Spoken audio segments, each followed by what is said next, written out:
ओम शांति। आज प्यारे मीठे बाबा की मुरली मंथन की डेट है 27 जनवरी 2024। तो आज मीठे मीठे बाबा अपने बच्चों से कह रहे हैं, रूहानी सर्जन तुम्हें ज्ञान योग की फर्स्ट क्लास वंडरफुल खुराक खिलाते हैं। यही रूहानी खुराक एक दो को खिलाते सबकी खातिरी करते रहो। तो रूहानी सर्जन हमें ज्ञान योग की फर्स्ट क्लास वंडरफुल खुराक खिलाते हैं। यही रूहानी खुराक हमें एक दो को खिलाना है और सबकी खातिरी करना है, अर्थात ये दवा, आत्मा की दवा सभी को देनी है। और कहते हैं ना, जीवन में उजाला चाहिए तो खुद का दिया जलाओ। दूसरों की मोमबत्ती के सहारे जिंदगी रोशन नहीं हुआ करती, है ना।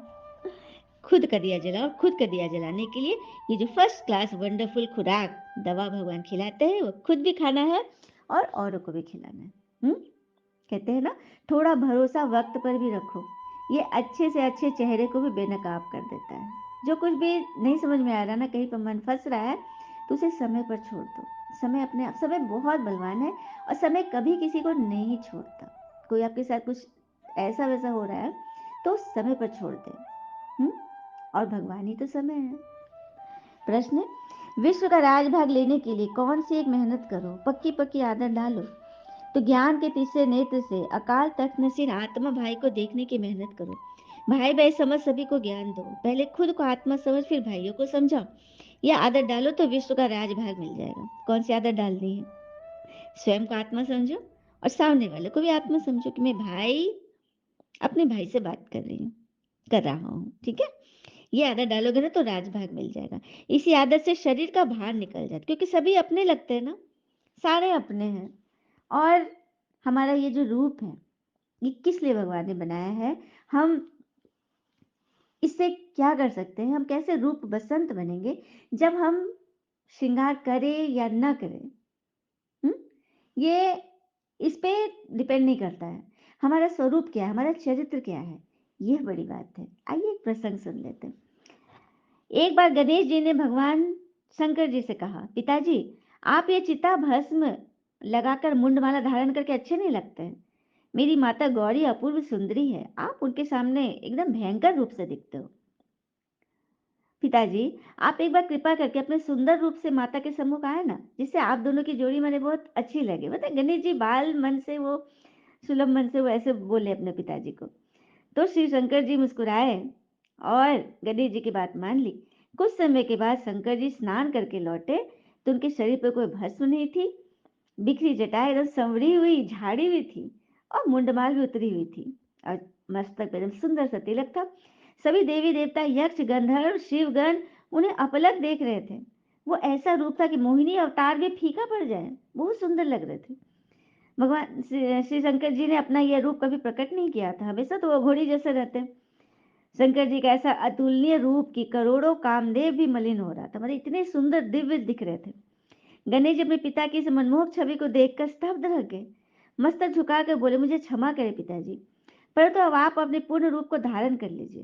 तो शंकर जी मुस्कुराए, पूछा, क्यों पुत्र, अभी तो तुमने कहा था कि इस रूप देखने की तुम्हारी इच्छा थी। हाँ, अब पुनः मेरे पुराने स्वरूप में आने के लिए बात क्यों कर रहे हो? गणेश जी ने मस्तक झुकाए हुए कहा, क्षमा करें पिताजी, मेरी माता से सुंदर कोई और दिखे, मैं ऐसा कदापि नहीं चाहता। शंकर जी हंसे और अपने पुराने स्वरूप में लौट आए। तो पौराणिक ऋषि इस प्रसंग के सार को स्पष्ट करते हुए कहते हैं, आज भी ऐसा ही होता है।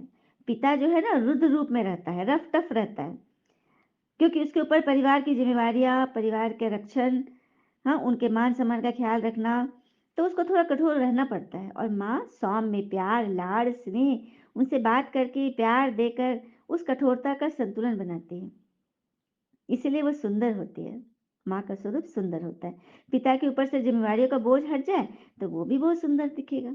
जैसा हमने अभी कथा में समझा ना, अच्छा लगा ना, बहुत सुंदर है। तो इस तरह से हम जब अपने सौम्य स्वरूप को जब दर्शाते हैं, अंदर में रुद्रता हो लेकिन बाहर सौम्यता, जैसे एक माँ बनकर ही तो हम जगत माँ के रूप में प्रत्यक्ष होंगे और हमारे ज्ञान का तीर सबको लगेगा, सबको समझ में आएगा कि हाँ, ये जो कहते हैं वो करते हैं और किन की बातों पे चलते हैं, भगवान के नियमों पे चलते हैं, है ना। ओम शांति। तो ज्ञान का तीसरा नेत्र देने वाले रूहानी पिता बैठ बच्चों को समझाते हैं, ज्ञान का तीसरा नेत्र सिवाय बाबा का कोई दे नहीं सकता। अभी तुम बच्चों को ज्ञान का तीसरा नेत्र मिला है। तुम जानते हो, अब ये पुरानी दुनिया बदलने वाली है। बेचारे मनुष्य नहीं जानते कि कौन बदलाने वाला है और कैसे बदलाते हैं, क्योंकि उन्हों को ज्ञान का तीसरा नेत्र ही नहीं है। तो ज्ञान के तीसरे नेत्र से यही तो हम जानते हैं किस तरह से दुनिया बदलेगी, कौन बदलेगा, क्या करना है। हाँ, तो यह है ज्ञान की सैक्रीन। सैक्रीन की एक बूंद भी कितनी मीठी होती है। तो ज्ञान का एक अक्षर भी है मन मन भव, बहुत मीठा। अपने मन को लुभाने वाले में लगा के रखो। बाबा हमें बड़ी ऊंची खुराक देते, तब तो गायन है। अतीन्द्रिय सुख पूछना है तो गोप गोपियों से पूछो। यह ज्ञान और योग की कितनी फर्स्ट क्लास वंडरफुल खुराक है, और यह खुराक एक ही रूहानी सर्जन के पास है, और वो है परमात्मा। बाबा कहते, मीठे बच्चे, तुम्हारे लिए हथेली पर सौगात लेकर आया हूँ। मुक्ति, जीवन मुक्ति की यह सौगात मेरे पास ही रहती है। कल्प कल्प मैं ही आकर तुमको देता हूँ, फिर रावण छीन लेता है। तो अभी तुम बच्चों को कितना खुशी का पारा रहना चाहिए।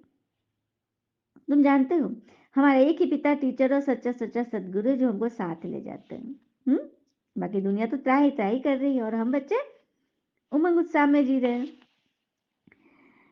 इसी पे कहते हैं ना कि दुनिया तो दिल में भर कर जीते हैं, दिल में भर कर जीता है, और हम लोग जी भर के जीते हैं, है ना।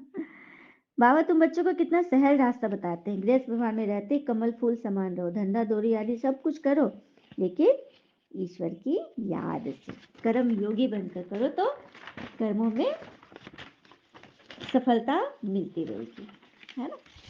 फिर बाबा ने आगे बोले, हाँ, कभी सुना कि भगवानुवाच, न सुना न पढ़ा। रियल में भगवान बोल रहे हैं, मैं तुमको राजयोग सिखाता हूँ, तो तुम्हें अच्छी रीति सीखना चाहिए ना, धारणा करनी चाहिए, पूरी रीति पढ़ना चाहिए। पढ़ाई में नंबरवार तो सदैव ही होते हैं, तो अपने को देखना चाहिए, मैं उत्तम हूँ, मध्यम हूँ व कनिष्ठ हूँ। अपनी चेकिंग हमेशा करो। बाबा मीठे बच्चों को समझा रहे, बच्चे तुम भी बाबा की तरह सर्विस में लग जाओ, ऑन गॉड फादरली सर्विस। जिस तरह से भगवान सेवा पर है ना, ऑन ड्यूटी है ना, इस तरह से हम बच्चों को भी रहना है। फिर देखा जाता है कौन महावीर है जो बाबा के डायरेक्शन पर चलते हैं, है ना। तो सभी अपने अंदर झांके कि बाबा किसको कह रहे हैं। बाबा बैठ बच्चों को रूहानी ड्रिल सिखलाते। जब कोई से बातें करो तो अपने को आत्मा समझो, हम आत्मा फलाने भाई से बात करते हैं, बाबा का पैगाम देते हैं, आगे में बाबा बाबा चलता रहे। तुम आत्मा और कर्म इंद्रिया चंचल नहीं होनी चाहिए, क्योंकि तुम्हें तीसरा नेत्र मिला है। तुम्हें राजभाग लेना, विश्व का मालिक बनना है ना, तो एक दो को भाई भाई की दृष्टि से देखो। कोई उल्टी सुल्टी बात बोले तो तुम चुप रहो। तुम चुप रहेंगे तो फिर दूसरा क्या करेगा। ताली तो दो हाथ से बजती है, एक ने मुख की ताली बजाए, दूसरा चुप कर दे तो आप ही चुप हो जाए। ताली से ताली बजने से आवाज होती है। बच्चों को एक दो का कल्याण करना। बाबा समझाते हैं, बच्चे सदैव खुशी में रहना चाहिए। और खुशी में रहने का मंत्र ही है मन मन भव। अपने मन को लुभाने वाले में सदा लगा के रखो। इस संगम युग को थोड़े ही छोड़ेंगे, नहीं तो पार कैसे जाएंगे। कूदेंगे थोड़ी, समुद्र पार करना है तो पार कैसे जाएंगे, संगम युग की नैया पे तो बैठेंगे। तो ये वंडरफुल संगम युग है। तो बच्चों को रूहानी पिता यात्रा पर ले जा रहे हैं, आदत डलवा रहे हैं रूहानी यात्रा की। बाबा हमें सिखा रहे हैं ना, माया के तूफान कब आएंगे, कब आएंगे, कब, जब तुम्हारे शरीर का भार निकल जाएगा, बुरे संकल्प नहीं आएगी, क्रिमिनल आय भी नहीं रहेगी, सब खत्म हो जाएगा। यदि ही बीमारी बनने की शिक्षा एक ही बार तुम बच्चों को मिलती है। कितना वंडरफुल ज्ञान है ना। बाबा वंडरफुल है तो बाबा का ज्ञान भी वंडरफुल है, जो और कोई बता ना सके। अच्छा, मीठे मीठे बच्चों प्रति भगवान की नमस्ते। हम बच्चों के भी प्यारे बाबा को नमस्ते। धारणा के लिए मुख्य सार, पहली पॉइंट, जैसे बाबा बच्चों की रूहानी सर्विस पर आए हैं, ऐसे बाबा को फॉलो कर रूहानी सर्विस करनी है। बाबा के डायरेक्शन पर चल, खुशी की खुराक खानी और खिलानी है। दूसरी पर, कोई उल्टी सुल्टी बात बोले तो चुप रहना है, मुख की ताली नहीं बजानी है, सहन करना है। वरदान, दृढ़ता की शक्ति से मन बुद्धि को सीट पर सेट करने वाले सहज योगी भव। दृढ़ता की शक्ति से मन बुद्धि को सीट पर सेट करने वाले सहज योगी भव। बच्चों का बाबा से प्यार है, इसलिए याद में शक्तिशाली हो बैठने का, चलने का, सेवा करने का टेंशन बहुत देते हैं। लेकिन मन पर अगर पूरा कंट्रोल नहीं है, मन ऑर्डर में नहीं है, तो थोड़ा टाइम अच्छा बैठते, फिर हिलना डुलना शुरू कर देते। कभी सेट होते, कभी अपसेट, लेकिन एकाग्रता की व दृढ़ता की शक्ति से मन बुद्धि को एक रस स्थिति की स्थिति पर स्थित कर दो, तो सहज योगी बन जाएंगे। कैसे कैसे सहज योगी बनेंगे। जब मन बुद्धि को एक रस स्थिति की सीट पर सेट कर दो।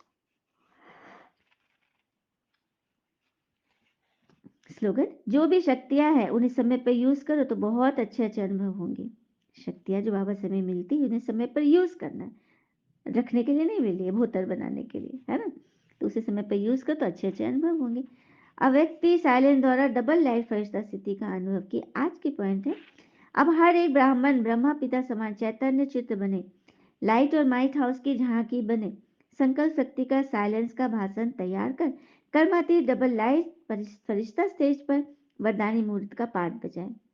जब संपूर्णता समीप आएगी, उस कर्मातीत स्टेज के आधार पर जिसके प्रति जो संकल्प करेंगे उसके पास वह संकल्प तुरंत पहुंच जाएगा। किस अवस्था से? तो अव्यक्त साइलेंस द्वारा डबल लाइफ फरिश्ता स्थिति का अनुभव करना है। अच्छा, ओम शांति। शुक्र मुझे बाबा, वो बाबा के प्यारे प्यारे बच्चे। जाते जाते एक बात सुन ले, हार को भी सहना सीखे, क्योंकि हर रास्ते पर जीत नहीं लिखी होती। इसलिए हार जीत का ये खेल है, कभी हार कभी जीत। अच्छा, ओम शांति।